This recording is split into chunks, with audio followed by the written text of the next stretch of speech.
Bos días a todos, moitísimas gracias pola súa atención. Comenzo, como é habitual, informando da situación da pandemia do coronavirus na Comunidade Autónoma de Galicia. Segundo os últimos datos que manexa o Servicio Galego de Saúde, neste momento nos hospitais de Galicia están ingresadas 196 personas, o que significa un 4,3% menos que no día de onte. Nas unidades de cuidados intensivos, nas UCIs, están 26 pacientes, o que significa un 7% menos. O número de persoas que siguen este virus dentro dos seus domicilios ascende a 2.505. Isto supón un 0,36% menos que fai 24 horas. Temos un total de 589 falecidos, unha persona máis que fai 24 horas. Esta é a situación que estamos a vivir na comunidade autónoma, onde seguimos reflexando que a maioría da capacidade instalada de UCIs e de camas está sin presión asistencial, o 63% de camas de 62%, de camas de UCI están disponibles, e tan só a patoloxía COVID utiliza o 5% das camas de UCI dos hospitais de Galicia, igual que a hospitalización. O 45% das camas dos hospitais galegos están baleiras e a patoloxía COVID só utiliza o 3% do total desas camas. Neste momento xa superamos os 183.000 test realizados na comunidade autónoma, 111.000 test PCR, 47.000 test de anticorpos completos e test de doble banda 24.228. Seguimos tendo uns bons datos desde o punto de vista de eficiencia dos servizos sanitarios. Neste momento, a taxa de falecidos por contaxiados seguimos sendo os territorios con menor taxa, xunto con Ceuta e Melilla.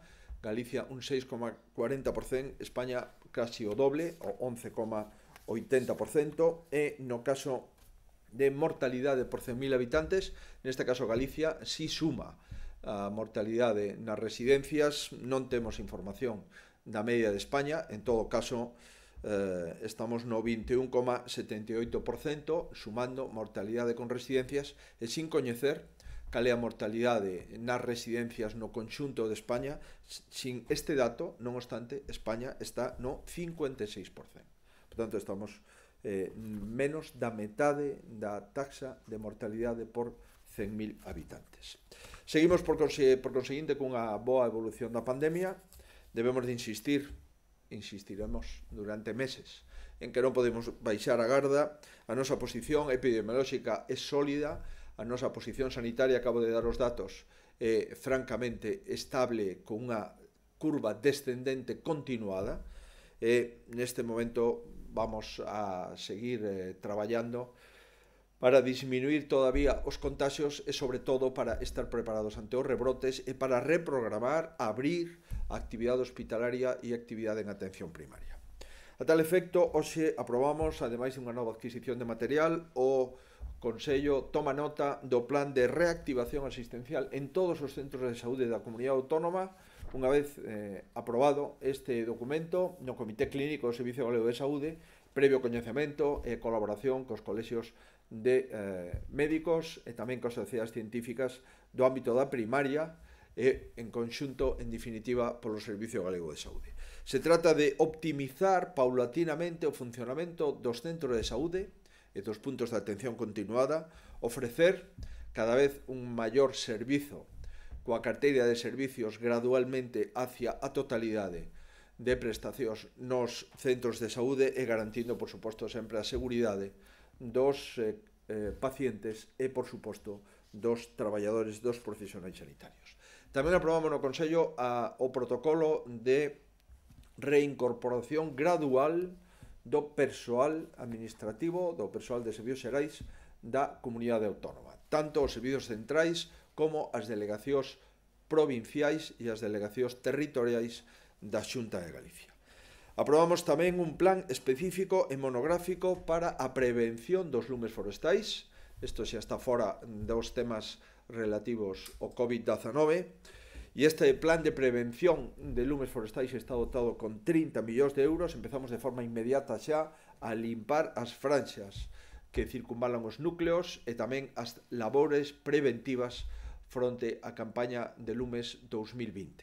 En no ámbito da educación tomamos dúas decisións: aumentar a cuantía das axudas en beneficio das familias para a compra de libros do próximo curso escolar, así como flexibilizar os límites de renda das propias familias para que haxa máis familias que podan ter subvencións para mercar libros ou material escolar e, ademais, que haxa máis axudas, non solamente máis familias, senón máis familias beneficiarias e máis axudas para todas as familias. Estas son as cuestións máis importantes do Consello de hoxe. Basamos de forma rápida a valorar o conxunto de acordos. A Xunta habilita unha orden de axudas destinada a subvencionar actuacións en materia de residuos de competencia municipal.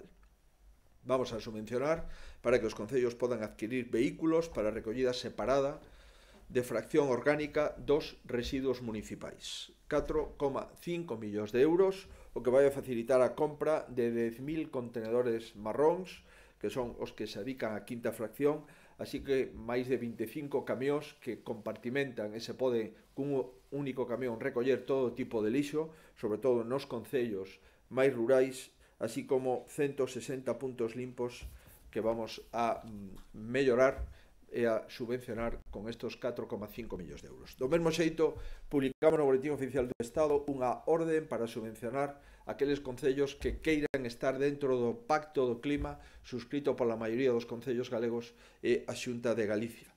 Se trata, en consecuencia, de sufragar a elaboración dos plans de acción para o clima e a enerxía sustentable nos concellos da comunidade autónoma. Importante asunto, como lle refería, é a páxina rural. A nosa prioridade da saúde ten que facerse compatible coa prioridade forestal e cos dereitos e a seguridade nos lumes forestais ante a tempada de verán que comeza xa a iniciarse. A Xunta inviste 30,5 millóns de euros para o plan de prevención monográfico e un plan específico no ámbito da prevención dos lumes forestais. Aquí se incluyen as actuacións da Xunta e aquelas actuacións non só feitas polo persoal directamente da Xunta, senón por outro persoal, SEAGA, e outro persoal que financia a Xunta de Galicia para mellorar a prevención no ámbito dos lumes forestais en Galicia. Traballos silvícolas preventivos, creación e mellora de infraestructuras en defensa e intervención de mellora da xestión forestal é o que ocupa estos algo máis de 30 millóns de euros.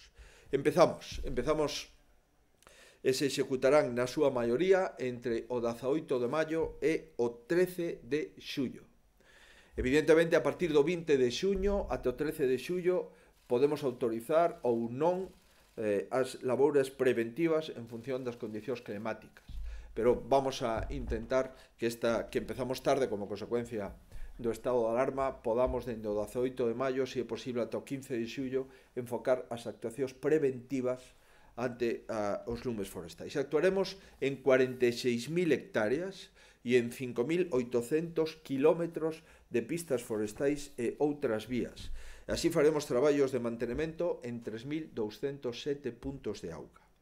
En definitiva, se trata de facer traballos silvícolas en montes e terreos forestais e nas faixas secundarias de xestión de biomasa, que son aquelas, como saben, que están no ámbito, no radio de 50 metros que rodean as casas dos núcleos de poboación de Galicia. Ademais de xeito complementario a esta planificación se contemplan tamén outras iniciativas como a dotación de material e vehículos, o plan de pastos cun investimento de 9,5 millóns de euros que se prevé iniciar entre os meses de maio e xuño, así como a silvicultura preventiva, as aldeas modelo e os polígonos agroforestais. En definitiva, estamos traballando, miles de personas empezarán a traballar de forma inmediata a partir do 18 de maio, que, aínda que se incorporen o 11 de maio, estarán durante unha semana aproximadamente preparando a incorporación sobre o terreo e a partir de ese 18 de maio máis de 5.500 personas estarán traballando nun sector que é o sector forestal con actividades silvícolas e actividades de prevención. Esperemos presentar o Pladiga, que é xa a fase de extinción de lumes neste mes de maio e, en consecuencia, pechar a prevención e o Pladiga durante este mes e empezar os traballos de silvicultura e de esbroce de forma inmediata a partir do 18 de maio.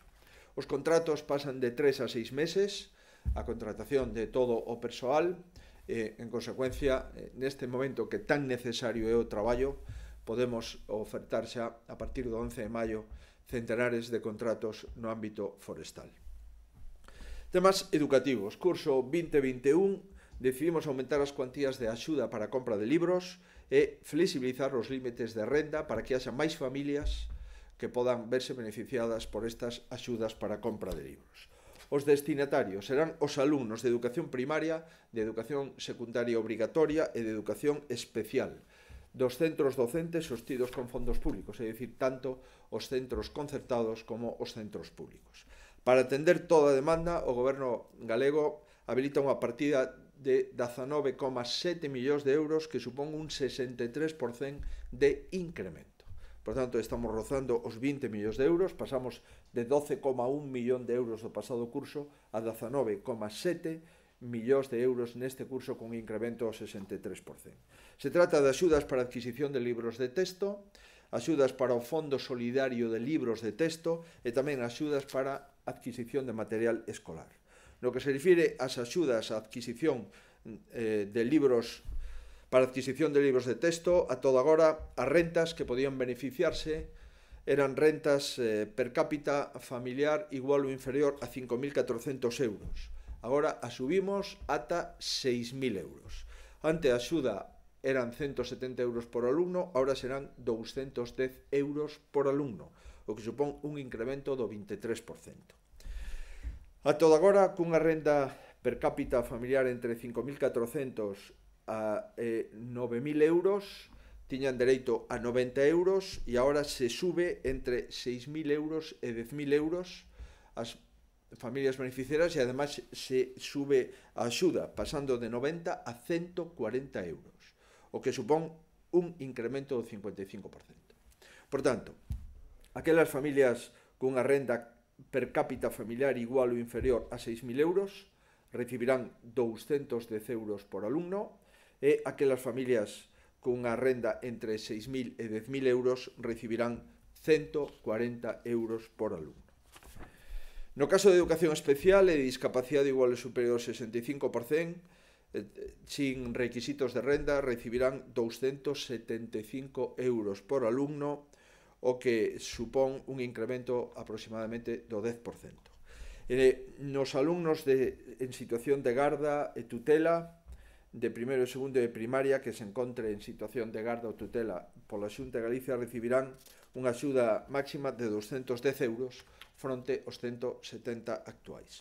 No que se refire ao Fondo Solidario, terán preferencia ao alumnado en xestión de garda ou tutela pola Xunta de Galicia cunha discapacidade igual ou superior ao 65% e se flexibiliza a alza os treitos de renda per cápita teñen garantido o acceso a 6 libros os seguintes alumnos. Os alumnos con renda per cápita familiar igual ou inferior a 6.000 euros. Antes estaba en 5.400. Tamén os alumnos que estén en situación de garda ou tutela pola Xunta, insisto, e o alumnado con discapacidade igual ou superior ao 65%. Pola súa banda, as familias con tramos de renda per cápita entre 6.000 e 10.000 euros terán dereito a 4 libros, 4 manuais. A todo agora eran familias con tramos de renda inferiores a 9.000 euros, agora poden chegar ata 10.000 euros. En canto ás axudas a material escolar, todo o alumnado matriculado en educación primaria e en ESO, cunha renda per cápita igual ou inferior a 6.000 euros, terán unha axuda de 50 euros. Antes, a renda per cápita chegaba ata 5.400. Agora subimos 600 euros ata 6.000. En definitiva, a Xunta repartiu de forma gratuita o pasado curso prácticamente 597.000 manuais, o que supón libros gratis para máis de 100.000 alumnos. Outros 26.700 alumnos tuveron axudas para a adquisición de libros de texto e máis de 93.000 alumnos tuveron axudas para material escolar. Coa incremento das axudas entre o 25 e o 40%, máis o incremento de perfil de renda no próximo curso escolar. 7 de cada 10 alumnos recibirán libros gratis. Entendemos que era necesario facelo, dada a situación, seguro, complexa, que van a vivir moitísimas familias galegas como consecuencia desta pandemia sanitaria e o impacto nas economías familiares e, por suposto, tamén nas economías desde o punto de vista empresarial e no impacto social que supón este impacto económico nas familias e nas empresas. Tamén tomamos a decisión de reanudar a tramitación das axudas á investigación, tanto para contratar personal investigador predoutoral como para consolidar os grupos de investigación nas universidades galegas, como a contratación de investigadores de prestixio por parte das universidades de Galicia. Mantemos as mesmas condicións que tiñamos en anteriores convocatorias e reanudamos os trámites de convocatoria de 100 novas bolsas de contratos predoctorais, 8 millóns de euros, incremento do 7,5%. Tamén se reactivan os procedementos para axudas a grupos máis competitivos de I+D+I galega en 14,92 millóns, 14,920.000 euros, e tamén o programa de atracción e retención de talento de investigadores distinguidos. Empeza, pois, o prazo, con este incremento do 7,5%, para bolsas de contratos predoctorais, grupos de investigación e reter talento de investigadores distinguidos. Tamén seguimos reactivando procedementos que quedaron paralizados como consecuencia do estado de alarma. Reactivamos os procedementos expropiatorios para poder facer 3 infraestructuras importantes desde o punto de vista de vertebración do territorio. A primeira, o desdoblamento en autovía entre Nadela e Sarria, o primeiro tramo licitado xa por 24 millóns de euros, o acondicionamento á estrada Valdoviño-Cedeira, licitado por 4,4 millóns de euros, e tamén a fase de mellora da estrada entre San Sadurniño e Ortigueira por 6,4 millóns de euros. Necesitamos expropiar 530 fincas por un importe de 1,4 millóns de euros, e as obras que acabo de referir supoñen un investimento de 40 millóns de euros, e o que supón de permeabilidade e vertebración dos territorios aos que falo, tanto da costa norte da provincia da Coruña, as comarcas do Eume e Ortegal, e tamén a conexión da capital da provincia de Lugo coa vila de Sarria. Aprobamos un protocolo importante, o protocolo para regular a reincorporación gradual do persoal empregado público o traballo presencial que se veu interrompido como consecuencia do estado de alarma. É un protocolo que xa foi avaliado favorablemente por todos os sindicatos, salvo un sindicato, e que vamos xa a tomar nota por parte do Consello da Xunta como protocolo validado para que os empregados públicos que estaban traballando nas súas casas se empecen a reincorporar os servicios centrais San Caetano e Santiago, así como as delegacións provinciais da Coruña, de Lugo e Ourense, e as delegacións territoriais de Pontevedra e Vigo. Comeza con actuacións preliminares que darán comenzo o próximo luns 11 de maio, e trátase dun período de preparación que se prolongará durante unha semana. Tanto o personal con despacho propio como os espazos de traballo compartido nos que se cumpre a distancia de seguridade de 2 metros persoa por persoa. No mesmo xeito se realizará unha relación de personal que pode teletraballar para daqueles casos en que non sexa posible a súa reincorporación por razóns de espacio, e tamén se consultará o personal a súa disponibilidade para reorganizar quendas de traballo a efectos de compatibilizar o uso sempre limitado das instalacións administrativas coa distancia de seguridade e distanciamento físico entre as persoas. Unha vez adoptadas estas medidas preliminares que acabo de referir, o Consello acaba de coñecer a proposta da Consellería de Vicepresidencia para ir incorporando de forma efectiva o persoal, e se irá facendo de forma gradual por fases. Concretamente, por 3 fases. A primeira comenzará o luns 18 de maio e abranguerá ata o 25 de maio, donde continuarán traballando de forma presencial as persoas que xa o viñan facendo, que lle quero agradecer a todas estas, que a pesares da pandemia estiveran vindo a traballar durante todas estas 8 semanas do estado de alarma. Se incorporarán os xefes de servizo e os postos equivalentes como aquel persoal que non poda teletraballar. Isto será a primeira semana, as 2 primeiras semanas. Na segunda fase, que se inicia o 1 ao 8 de xuño, se incorporarán os que teñan despacho e espacio propio, así como os traballadores das oficinas nas que se cumpren os 2 metros de separación física entre os empregados públicos. E na última fase, do 11 ao 18 de xuño, se incorporará o personal que non puido facer nas fases anteriores, lóxicamente, no que se cumprirá a separación dos 2 metros e despois de acometer os axustes necesarios ás obras ás que facía referencia. O protocolo, aprobado pola maioría dos sindicatos de administración, detalla as medidas de organización de traballo como de protección individual e colectiva. Se seguirán usando medios telemáticos na medida do posible para evitar desplazamentos. Por tanto, aqueles que podan seguir traballando dende a casa, pois se podrán continuar durante un tempo e non será prioritaria a súa incorporación. O acceso dos visitantes ás dependencias administrativas será individual, agás causas específicas, se colocarán cartéis informativos de recomendacións de seguridade, os empregados públicos deberán medir todos os días a súa temperatura no seu domicilio e deberán de chamar no caso de que a temperatura sobrepase os 37,5 grados que permanecerán no domicilio na mentras siga con esta temperatura corporal. E tamén deberán quedar na casa se presenten algunha sintomatoloxía e a tal efecto deberán chamar o teléfono 900 400 116, teléfono de información do coronavirus, para informar o órgano superior administrativo. Tamén se deberán manter as medidas de higiene recomendadas. Os equipos de traballo deberán ser usados por unha soa persoa, disporase de produtos de higiene para a correcta higienización das mans, se establecerán, como digo, distancias mínimas entre mesas e, se non é posible, se establecerá unha especie de mamparas de separación das mesmas, se desinfectarán os equipos e as ferramentas postas a disposición do público visitante e se ventilará de forma frecuente a estancia administrativa.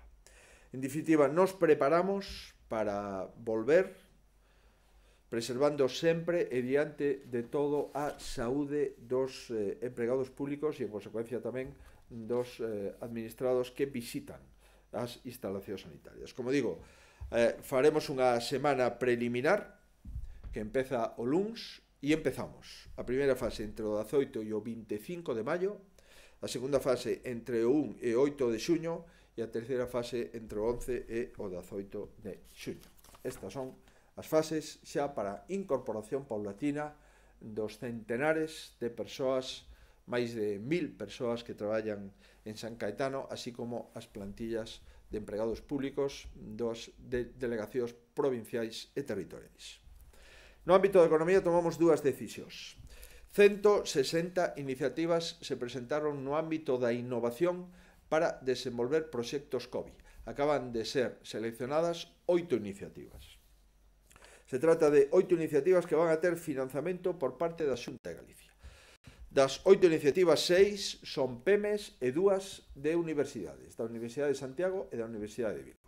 No que se refire ás PEMES, a empresa AMSLab para detención molecular in situ do virus do COVID-19, a empresa SETCA para traballar en cabinas esterilizadoras, a empresa Bionics Supply Chain para respiradores de baixo custo industrializables a escala, a empresa Técnicas de Xof para respiradores autónomos reutilizables, a empresa Fentotec para ventilador invasivo con control de impulsión lineal e Creativigo, consultores de innovación para un sistema de control de accesos por reconocimiento facial e captura de temperatura.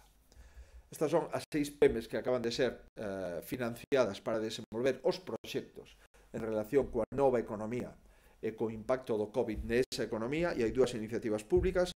Na Universidade de Santiago de Compostela se financia o Instituto Universitario de Estudos e Desenvolvemento de Galicia para a cartografía de risco do COVID-19 nos espazos urbáns e rurais, onde se localizan os principais focos de contagio, con que factores territoriais se relacionan, etc. E tamén outro proxecto da Universidade de Vigo para a validación de operativas de voo con sistemas aéreos non tripulados para efectuar tarefas de desinfección. Estas son das 160 que se presentaron, os que lle agradecemos a todos eles, as 6 privadas e 2 públicas que acaban de ser seleccionadas pola Axencia de Innovación de Galicia. Outro asunto económico. A partir do luns 11 de maio creamos unha xanela única na Administración Autonómica para informar, asesorar a calquer tipo de pequena e mediana empresa ou autónomo que requira algún tipo de asesoramento económico de como debe de reorientar a súa actividade para mellorar a súa ratio de eficiencia e para facer fronte ao impacto económico das limitacións de oferta e demanda que se produce como consecuencia da pandemia. O programa IGAPE Responde terá un investimento de 3,650.000 euros e o obxectivo é dar resposta ás inquedanzas, dar resposta con servizos e dar resposta á reorientación do negocio. Calquer PEME ou calquer autónomo de Galicia ten a disposición o IGAPE Responde con esta nova plataforma que permite a autónomos e a PEMES unha xanela única para non só coñecer todo o equipo económico e o equipo de axudas que iremos ampliando ademais das que xa temos, senón tamén de consultoría. É dicir, información sobre liñas de axuda e funcionamento, asesoramento individualizado sobre como captar cada negocio. En definitiva, queremos axudar e por iso esa xanela única IGAPE Responde está a disposición xa dende o próximo luns e se porá en contacto a través de calquer canle telemático posible, xa sexa videoconferencia, chamada telefónica, WhatsApp, en definitiva, correo electrónico, todo aquelo que sexa útil, que pode evitar desplazamentos e custes en tempo e en diñeiro. Finalizamos con 3 asuntos no ámbito sanitario. 600.000 euros para seguir comprando material sanitario. Neste caso, autorización para 8 ventiladores volumétricos, 5.000 pulsiosímetros e outras 200 camas de hospitalización. Isto totaliza un total de compra de 600.000 euros.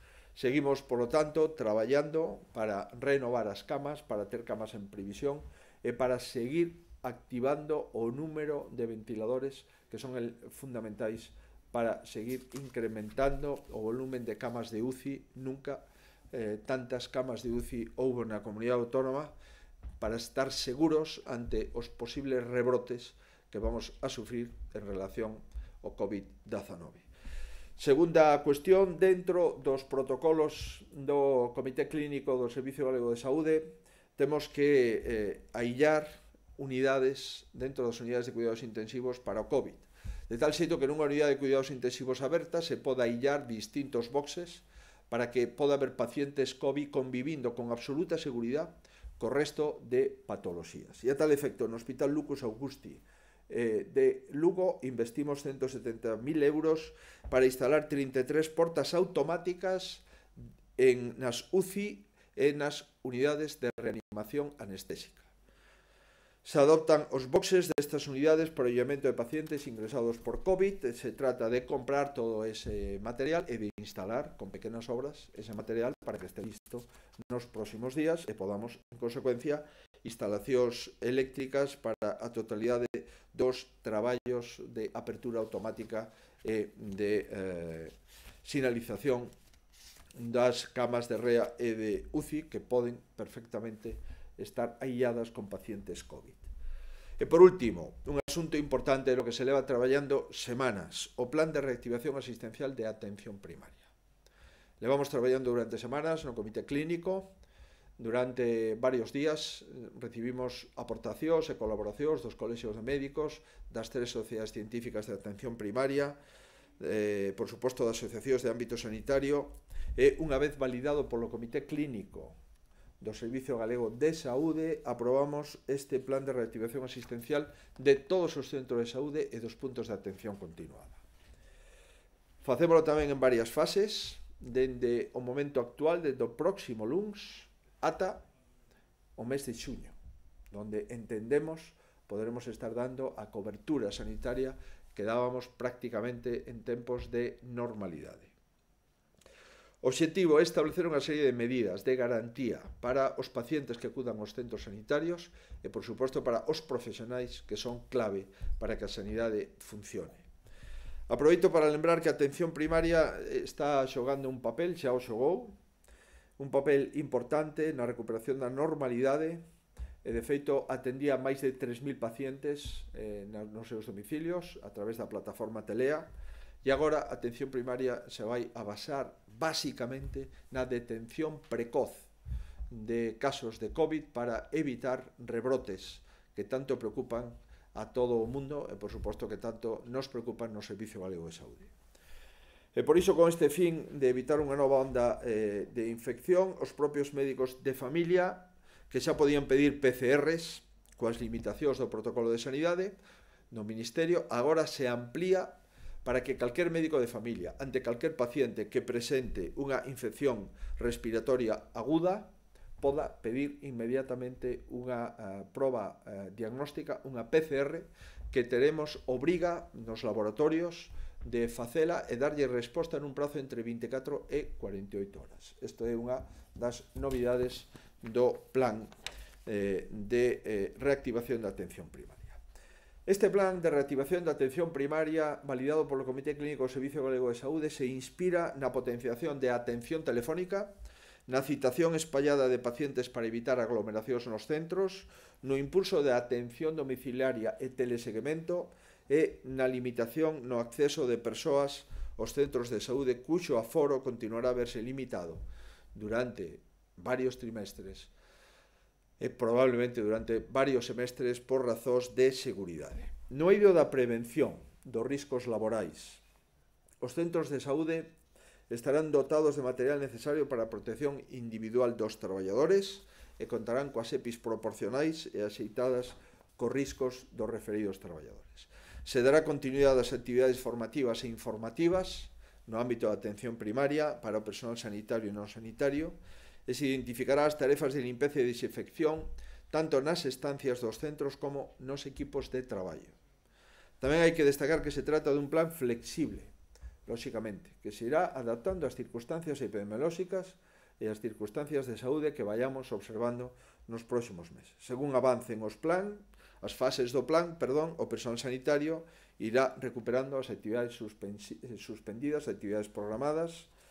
Quixera darlles algúns datos que poden ser de utilidade para os pacientes e para os propios profesionais. Por exemplo, corresponderá a cada servicio de primaria a reorganización das axendas profesionais en función das necesidades dos propios pacientes.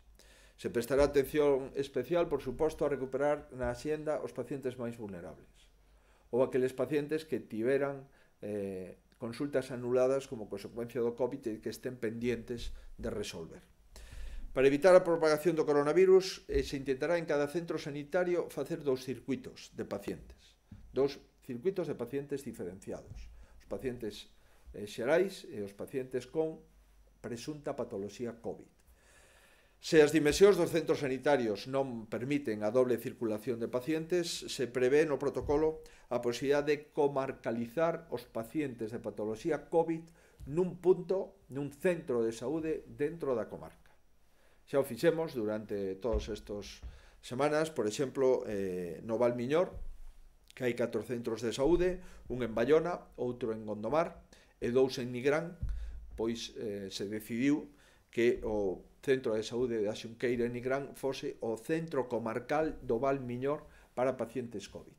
Por tanto, se non podemos manter os dous circuitos en todos os centros de saúde, as xerencias poderán tomar decisións de concentrar a patoloxía COVID nun centro comarcal que si garantice o circuito e os espacios diferenciados entre pacientes con patoloxía COVID e pacientes sin patoloxía COVID. Entre as medidas que achega o plan se incluen apuntamentos que abordarán dun xeito específico as especialidades sanitarias como a atención pediátrica, que manterá un circuito diferenciado, a atención obstétrica, cuxas consultas prenatais e puerperais serán realizadas preferiblemente de xeito telefónico, polo menos nas primeiras fases, as unidades de saúde bucodental, que é necesario protexer ao máximo a través de equipos individuais integrais os propios odontólogos e o personal que atende estas consultas, e as unidades de fisioterapia que irán recuperando actividade segundo os criterios de prioridade patolóxica e de menor risco de contagio. Tamén as unidades de atención farmacéutica, que mesturarán a atención telefónica e a atención presencial, e as unidades de atención de traballo social sanitario que se centrarán na detención proactiva de pacientes. Moi importante, cando un paciente se diagnostica de COVID, que estas unidades de traballo social o podan acompañar as súas familias para parametrizar e protocolizar o que hai que facer, o confinamento, e tamén que se poñan en contacto a través do paciente coas persoas que tuvo o paciente contacto nos últimos días. Por tanto, o plan de reactivación asistencial tamén procura impulsar a detención precoz de novos casos en atención primaria. Insisto, estamos xa traballando, asumindo moitos máis riscos, estamos traballando para intentar cumplir a nosa laboura asistencial. Pedimos absoluta colaboración por parte dos pacientes. Agradecemos aos médicos o risco personal e profesional no que van incurrir, a enfermería, o personal sanitario, o resto do personal non sanitario dos centros de saúde e dos puntos de atención continuada. E, se todo vai ben, esta etapa na que estamos agora, que finalizou o 4 de maio, dá paso a novas etapas. Unha etapa que inicia o 4 de maio e ata o 17 de maio, ambos incluídos, a etapa 1, a etapa 2 do 18 de maio ao 30 de maio, a etapa 3 de 1 de xuño a 14 de xuño e a etapa última do 15 de xuño en adiante como a etapa xa de normalidade dentro, por suposto, da detención precoz e da actividade preventiva no ámbito do coronavirus. Están todas as etapas señaladas mediante un protocolo que, permítame que despois de lelo, o que teño é que agradecer e felicitar os autores do protocolo por esa forma tan sistemática e tan profesional de presentalo, e creo que é un exemplo de planificación e un exemplo de metodolóxico para que a inmensa maioría das preguntas teñan resposta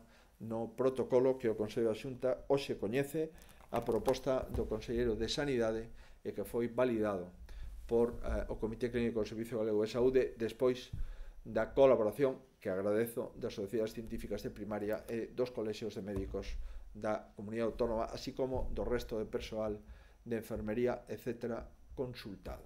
Empezamos, pois, a partires dende xa a activar a volta ao traballo presencial no ámbito dos servicios xerais da comunidade autónoma e tamén o traballo xa cunha cartera e cunha axenda máis ampla en atención primaria, do mesmo xeito que estamos xa chamando a pacientes con prioridade 1 nos hospitais do Servicio Galego de Saúde para empezar xa coa reactivación cirúrxica con maior intensidade nas próximas semanas. Moitísimas grazas, quedo a disposición dos medios de comunicación. Buenas tardes. Informativos Telecinco cree que Galicia pasará a la fase 1 sin problema y qué le parecen las tensiones en la Comunidad de Madrid por la petición de pasar de fase.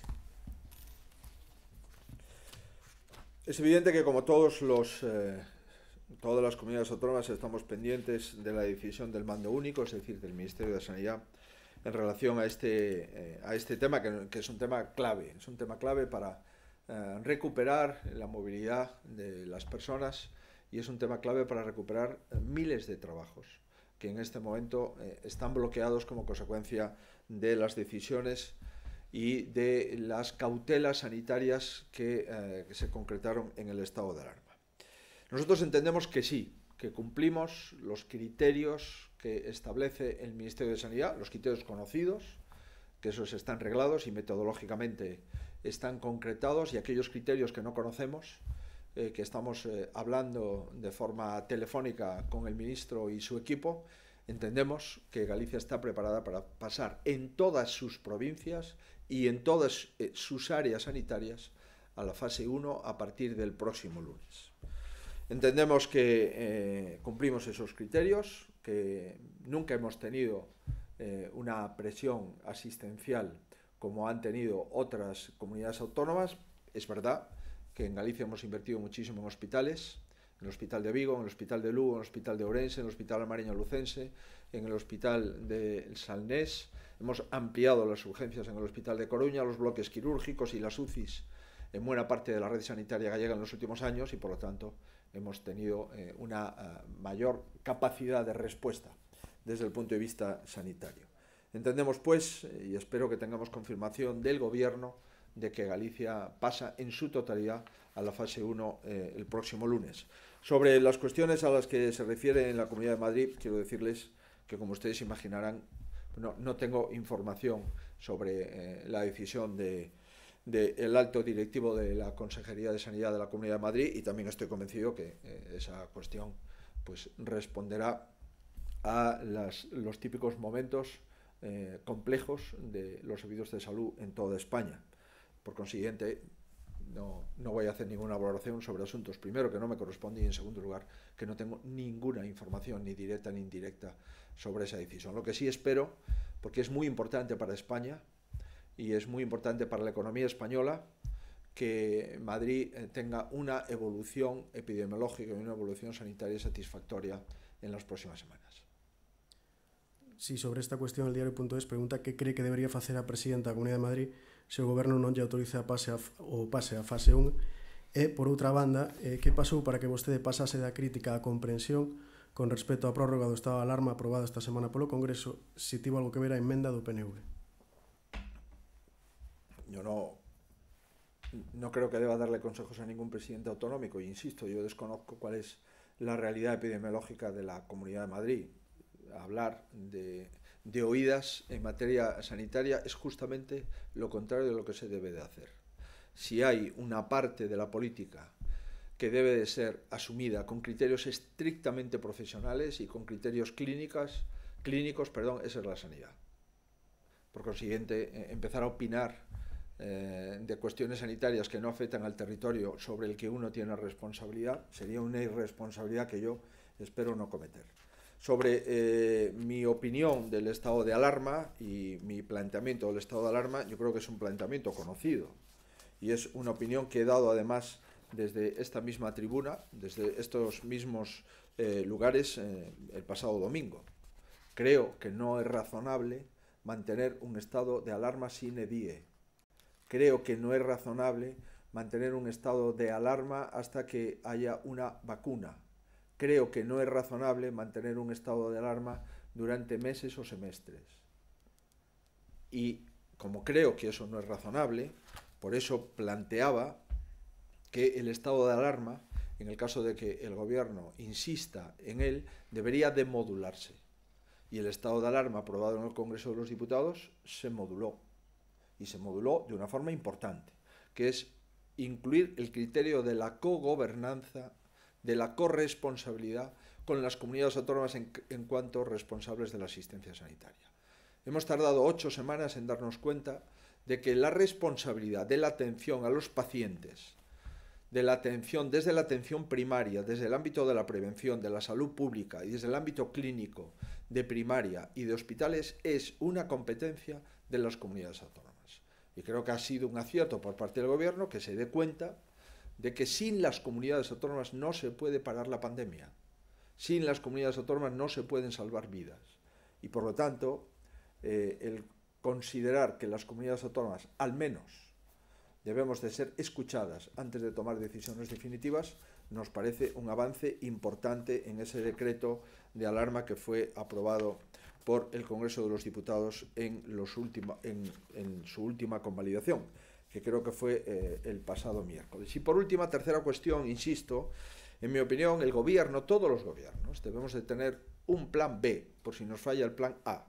Y en sanidad debemos de tener también el plan B y el plan C, por si nos falla el primero y el segundo.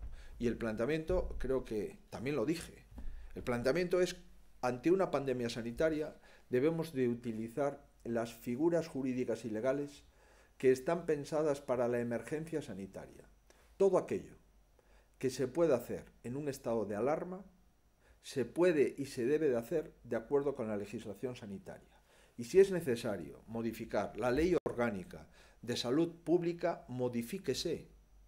Pero no utilicemos un estado de alarma de sitio de excepción para tratar una epidemia, una pandemia, ya en una fase de superación del brote como en la que estamos ahora. Modifiquemos la legislación sanitaria para dar garantías y de todo aquello que necesitemos lo hagamos de acuerdo con la legislación sanitaria y no con una legislación excepcional en base a la cual estamos tomando decisiones económicas, decisiones laborales, y tomar decisiones económicas y laborales en un estado de alarma en base a un criterio sanitario es algo que yo no comparto.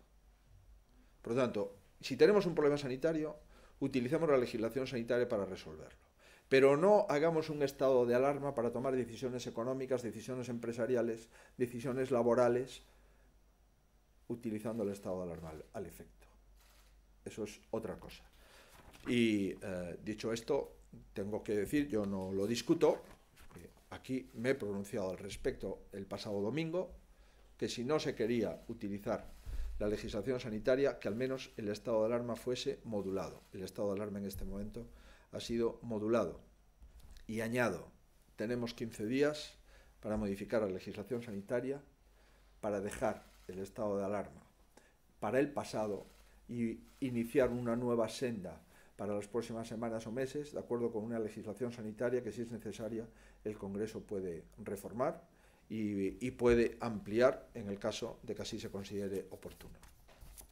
Sí, sobre la cuestión de la votación, Radio Cadena Española indica que la abstención del PP fue un jarro de agua fría para la reactivación económica y pregunta cuándo el Grupo Popular dejará la lealtad al Gobierno para ser leal con el crecimiento económico de España y si la abstención es una votación acomplejada que le deja en tierra de nadie. Mire, lo importante no es lo que se pueda interpretar en caliente sobre una decisión. Lo importante es si esa decisión es útil y si esa decisión es leal para los ciudadanos y para nuestro país. Y yo entiendo que la decisión que ha adoptado el Partido Popular en el Congreso de los Diputados, en mi opinión, es una decisión leal para los ciudadanos y para nuestro país. Dado que el Gobierno no tenía ninguna previsión legislativa para conseguir todo aquello que es necesario preservar en un estado de pandemia como este, es decir, no quiso modificar la legislación sanitaria, el Partido Popular le dio tiempo, 15 días, para que modifique esa legislación sanitaria y, por lo tanto, se abstuvo en el estado de alarma. Si el Partido Popular llegase a votar no a ese estado de alarma y la mayoría de la Cámara estuviese en el no, en este momento no tendríamos una legislación lo suficientemente perfeccionada para garantizar todas aquellas decisiones que tenemos que adoptar en el estado de alarma. Sin embargo, el Partido Popular le ha dado otros 15 días al Gobierno, ya avisándole claramente de que estos son los últimos 15 días, para que legisle, como ha legislado la República Francesa en una ley de emergencia sanitaria, o como han hecho los vecinos portugueses, dejando sin efecto el estado de alarma y pasando a lo que en Portugal se llama estado de calamidad. Yo creo que ha sido una decisión prudente y una decisión que no tiene más objetivo que defender los intereses de los ciudadanos y los intereses de nuestro país.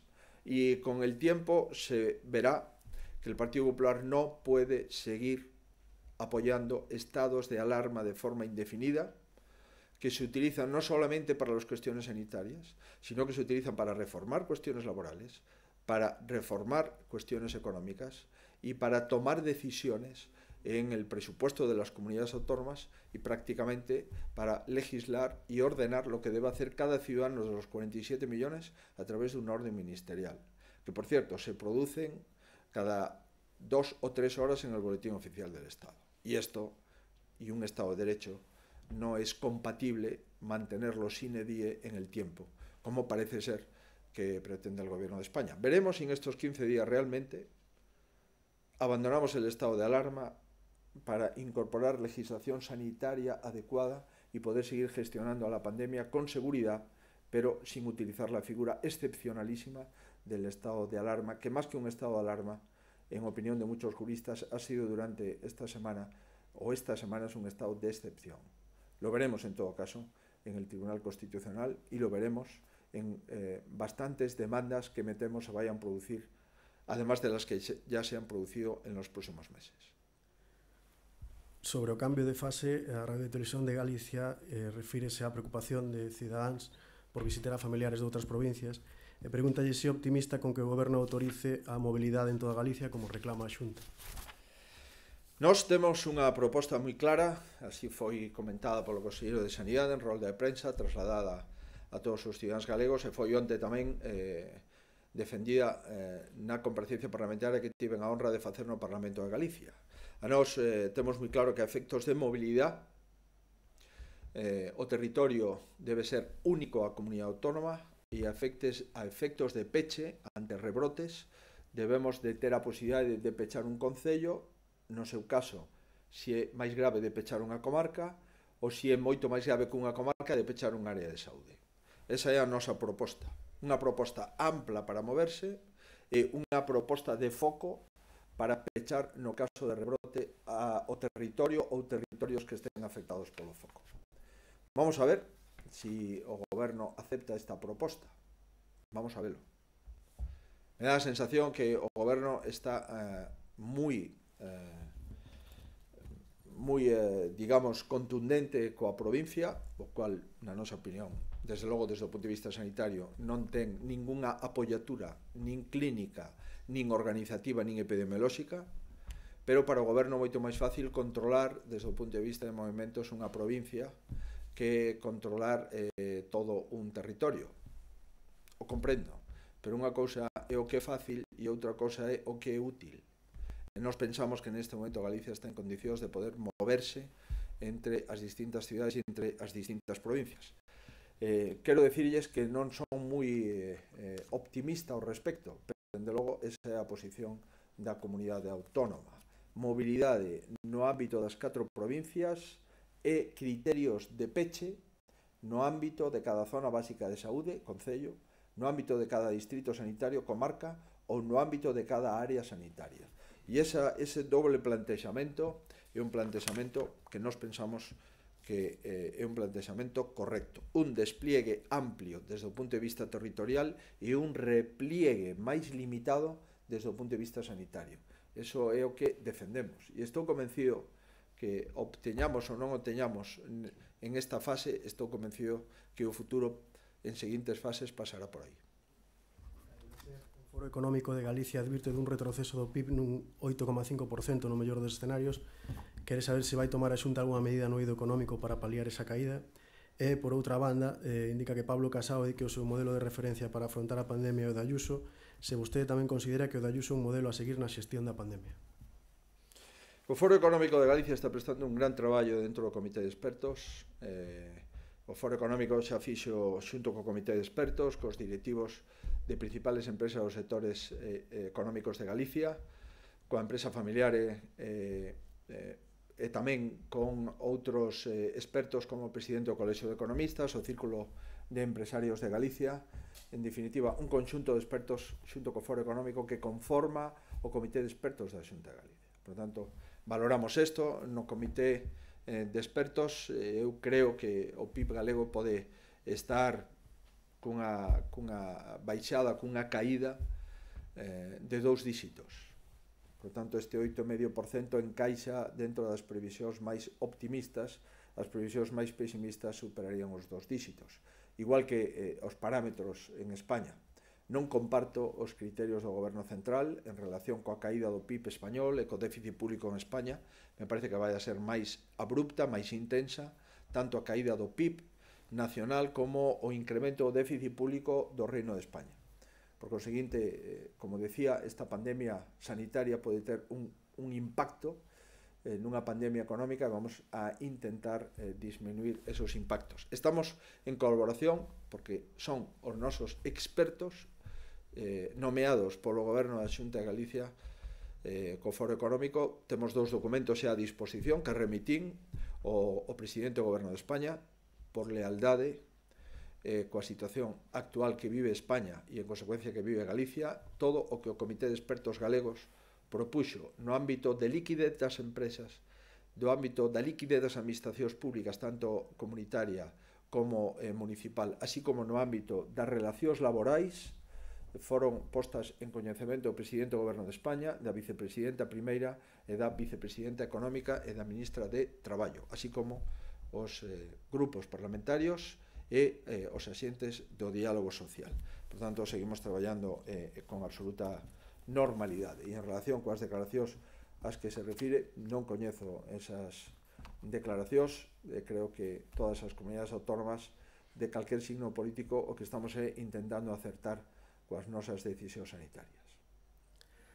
La voz de Galicia, el decreto de suspensión de las elecciones gallegas especificaba que no se podrían convocar elecciones mientras dure el decreto de alarma.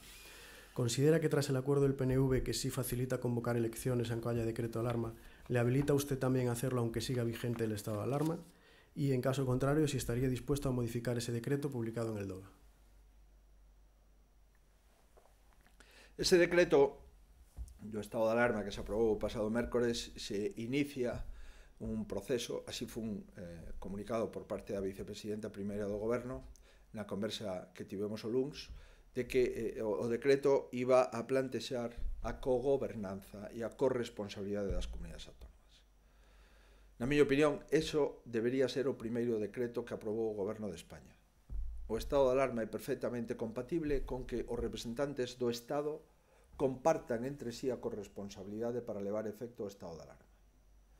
Se o primeiro decreto que aprobou o Goberno de estado de alarma xa tivera o papel que lle corresponde aos representantes do Estado en cada comunidade autónoma, traballaríamos moito mellor, teríamos moitas menos dificultades, a actividade económica se vería moito menos afectada e entre todos podíamos facer as cousas mellor. Non teríamos por que estar en interpretacións e en contrainterpretacións como as que ocurriron cos núcleos de población, cos mercados ao aire libre, cos temas da saída dos nenos, coas indecisións económicas que houbo, coas previsións do Boletín Oficial do Estado ás 11:30 horas, ás 23:30 horas, cando tiñan que entrar en vigor en 30 minutos para saber que xente podía ir a traballar ou non, que empresas tiñan que pechar ou non.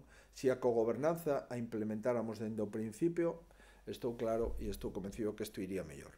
En relación coa pregunta referida ao decreto aprobado polo Congreso dos Diputados, dice moi claramente algo que desde o punto de vista xurídico os xuristas defendían, e é que o estado de alarma non impide o exercicio do dereito ao voto, que é un dereito fundamental.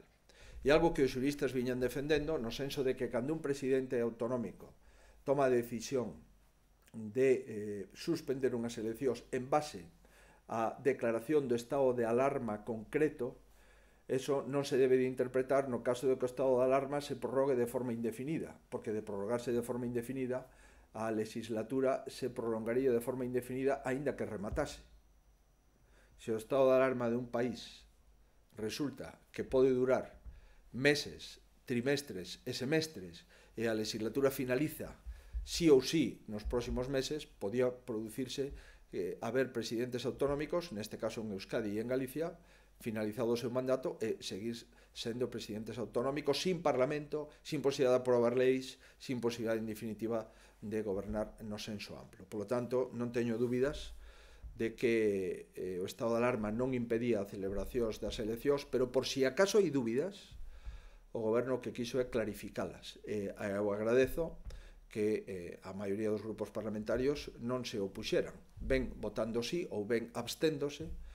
Prácticamente a maioría dos grupos parlamentarios están a favor de que as eleccións nos parlamentos autonómicos se podan facer con independencia de que este vixente a prórroga cada 15 días do estado de alarma que veu aprobando o Goberno central e ratificado polo Congreso dos Diputados. Tamén sobre eleccións, Faro de Vigo indica que Urcullo defiende elecciones para recuperar la normalidad institucional y social para afrontar la reconstrucción. Y pregunta si está de acuerdo con esto. A mí pareceme que efectivamente é moi importante que haxa gobernos fortes, gobernos con períodos de tempo suficientes ante o reto faraónico e titánico que vamos a ter as comunidades autónomas un impacto na nosa economía, un impacto na nosa recaudación e un impacto na xestión dos servicios públicos que teñes prácticamente na súa totalidade conferidas ás comunidades autónomas. O que temos é que acertar cal é o momento, desde un punto de vista de seguridade sanitaria, que debemos de utilizar para convocar as urnas e poder votar. Esa é a incógnita que temos que acertar. Nesa incógnita, neste momento, que queremos despexar, é na que estamos traballando. Pero, por suposto, que nun momento de unha recesión económica como a que ven, nun momento dun incremento exponencial do paro como o que está petando xa nas listas de desemprego e nas afiliacións á Seguridade Social, en un momento dun incremento de débeda pública, de déficit público histórico, no que se vai a ver envolto a economía española, é evidente que os gobernos deben de ter o respaldo das urnas e un período de tempo suficiente para poder tomar decisións. Eu comparto ese criterio. E eu estou convencido, insisto, que o que nos queda é por despexar a incógnita de que quincena ou de que semanas pensamos que vai haber menos posibilidade de rebrote, no caso de rebrotes do coronavirus, que todos os especialistas nos indican que o lóxico é que haxa rebrotes no ámbito desta pandemia, desta infección. Sobre esta cuestión, nos Diario pregunta se ve viable eleccións en xullo. Eu creo que acabo de contestar. Estamos intentando saber cal é a quincena mellor e cal é a quincena que presenta menos riscos. Vamos a coñecer, espero que este fin de semana, o estudio epidemiolóxico que está rematándose neste momento con 50.000 galegos, é o estudio epidemiolóxico máis grande que se está facendo en España. Veremos nos próximos días como sigue evolucionando o número de contagios do virus, sobre todo contagios intracomunitarios. Seguimos facendo PCRs, pero facemos PCRs, agora vamos a testar o resto dos profesionais sanitarios que ainda non testáramos. Temos 26.000 profesionais sanitarios testados, vamos a testar o resto, e así como a xente que traballa nos hospitais. Temos xa testadas todas as residencias. En definitiva, nos próximos días tenemos unha información máis axeitada de cando se prevé que poda estar nas quincenas máis seguras para poder mobilizar a xente desde o punto de vista de acudir aos colexios electorais. O meu compromiso é comunicar os grupos políticos cal é a nosa proposta razoada para producir esa convocatoria electoral. Teño que ser fiel a ese compromiso que asumín cando desconvocamos as eleccións do 5 de abril, como todo o mundo recorda. Sí, falaba do estudio epidemiolóxico. Europa Press pregunta se ten un avance oficial dos resultados e indica que hai médicos que abogan por deter o estudio porque di que dan moi poucos positivos.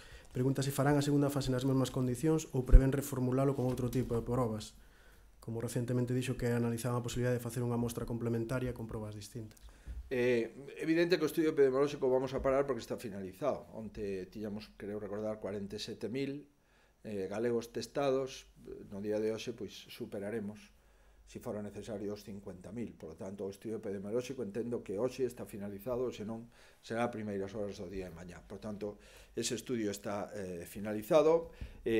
Os test que utilizamos, volvo a reiterar, foron os test de anticorpos completos trasladados polo Goberno Central, que non valen, na nosa opinión, para un estudio de diagnóstico de cada paciente, pero sí para ter un orden de magnitude da circulación do virus, de se o paciente tivo algunha relación co virus, xa porque fora infectado e superara a infección ou porque este infectado nese momento. Ademais disto, tomamos a decisión de cruzar ese estudio epidemiolóxico con máis de 5.000 pacientes os que estamos facendo un test de anticorpos completos, non un test un test de doble banda, que é máis fiable desde o punto de vista diagnóstico, ademais de extracción sanguínea, e o estamos cruzando en varios miles de pacientes para ver si dá ou non dá falsos positivos o estudio epidemiolóxico. Pero insisto, non estamos falando de diagnósticos, sino de estudios epidemiolóxicos, pero sí o estamos reforzando. Dixemos que dentro de varias semanas poderíamos facer outra segunda oleada.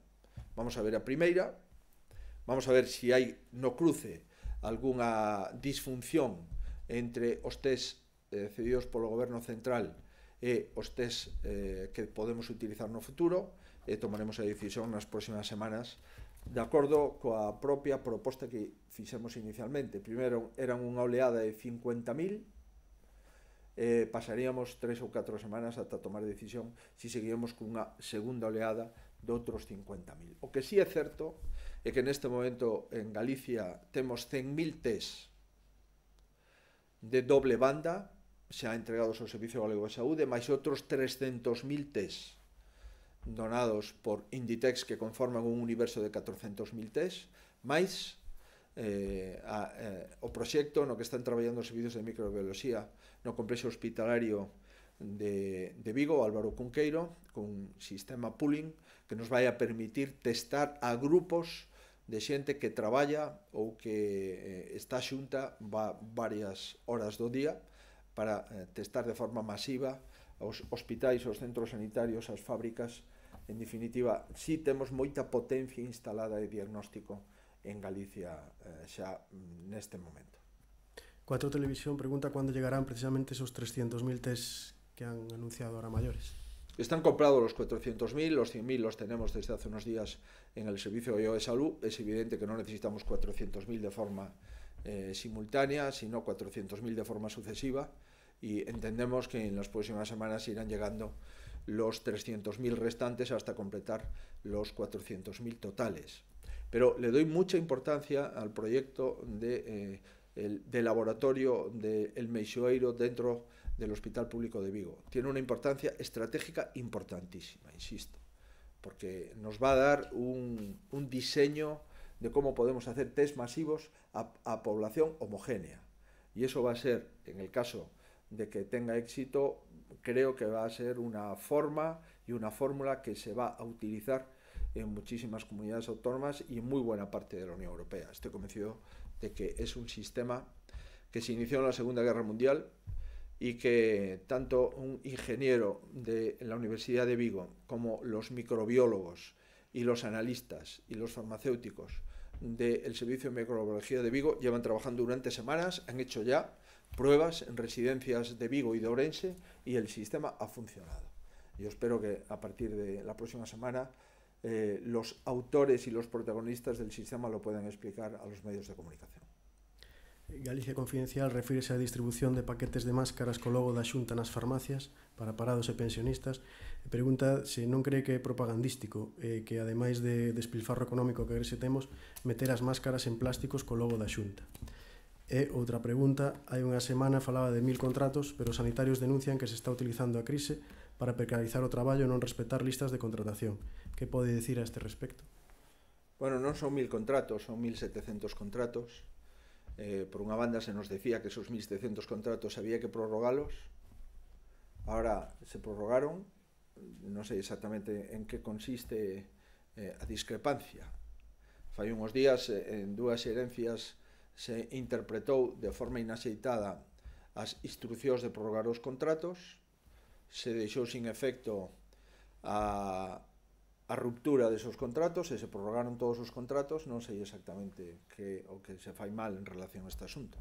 Nos parece que esos profesionais os vamos a necesitar, polo menos durante os próximos meses, ata ver como funciona os rebrotes previstos para outono, de acordo con todos os expertos consultados.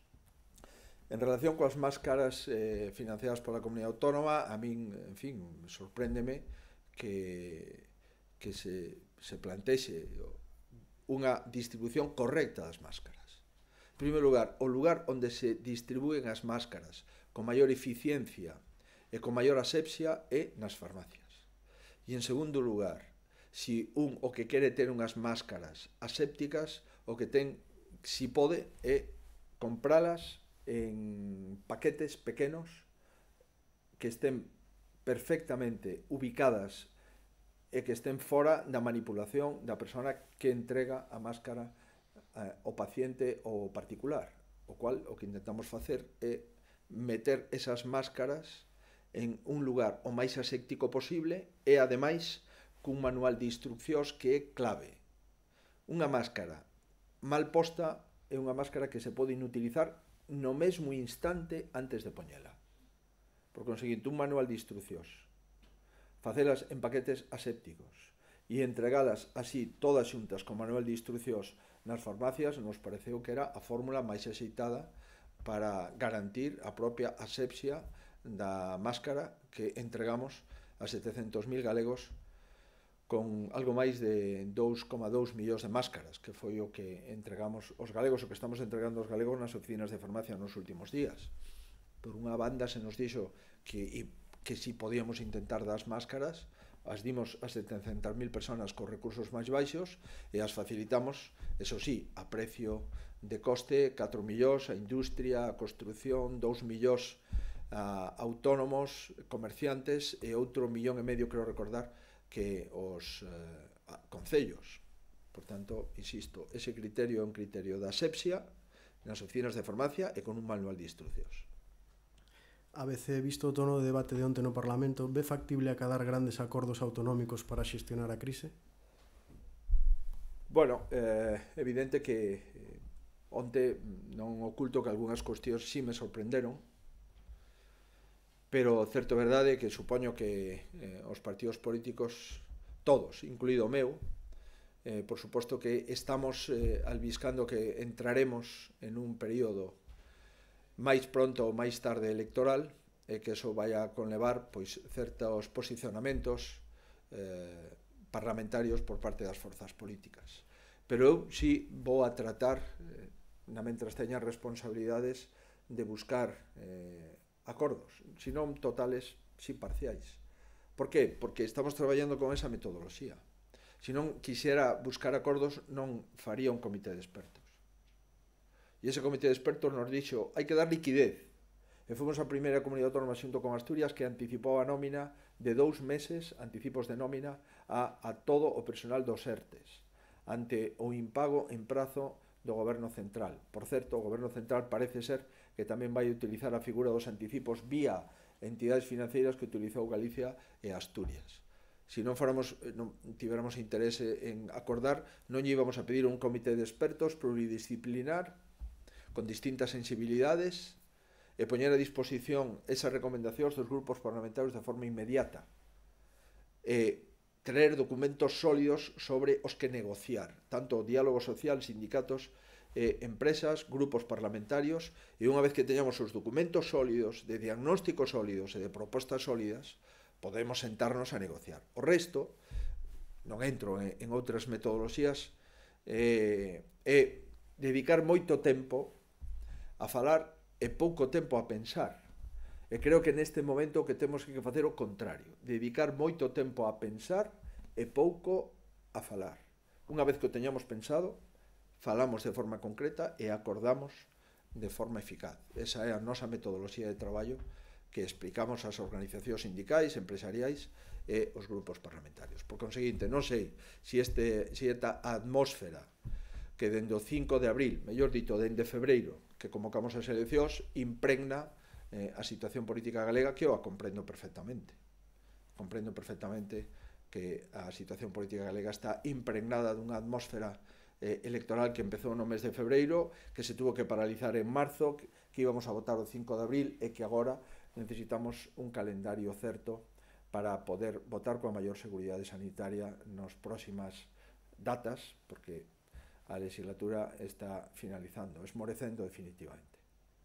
El Correo Gallego, ¿qué le parece la propuesta de Isabel Celaá para que solo la mitad de los alumnos vuelvan a clase a partir de septiembre? Y también el plan educativo había quedado una pregunta colgada sobre la preocupación que dicen las AMPAs, que se sienten desamparadas porque los niños no están recibiendo ningún tipo de formación telemática y les preocupa el próximo curso. Nosotros lo que sabemos de la ministra Celaá es titulares de entrevistas en la prensa. Paréceme moi sorprendente que unha ministra do Goberno de España diga que a partir de setembro as aulas serán de 15 alumnos e que o resto poderán facer o curso telemáticamente das súas casas. En fin, lle pedimos á ministra que nos convoque para falar en serio de un tema tan serio como a educación, ¿no? Por lo que sei, según me dixo a Conselleira de Educación e Formación Profesional e Universidades, creo que está prevista unha reunión a próxima semana.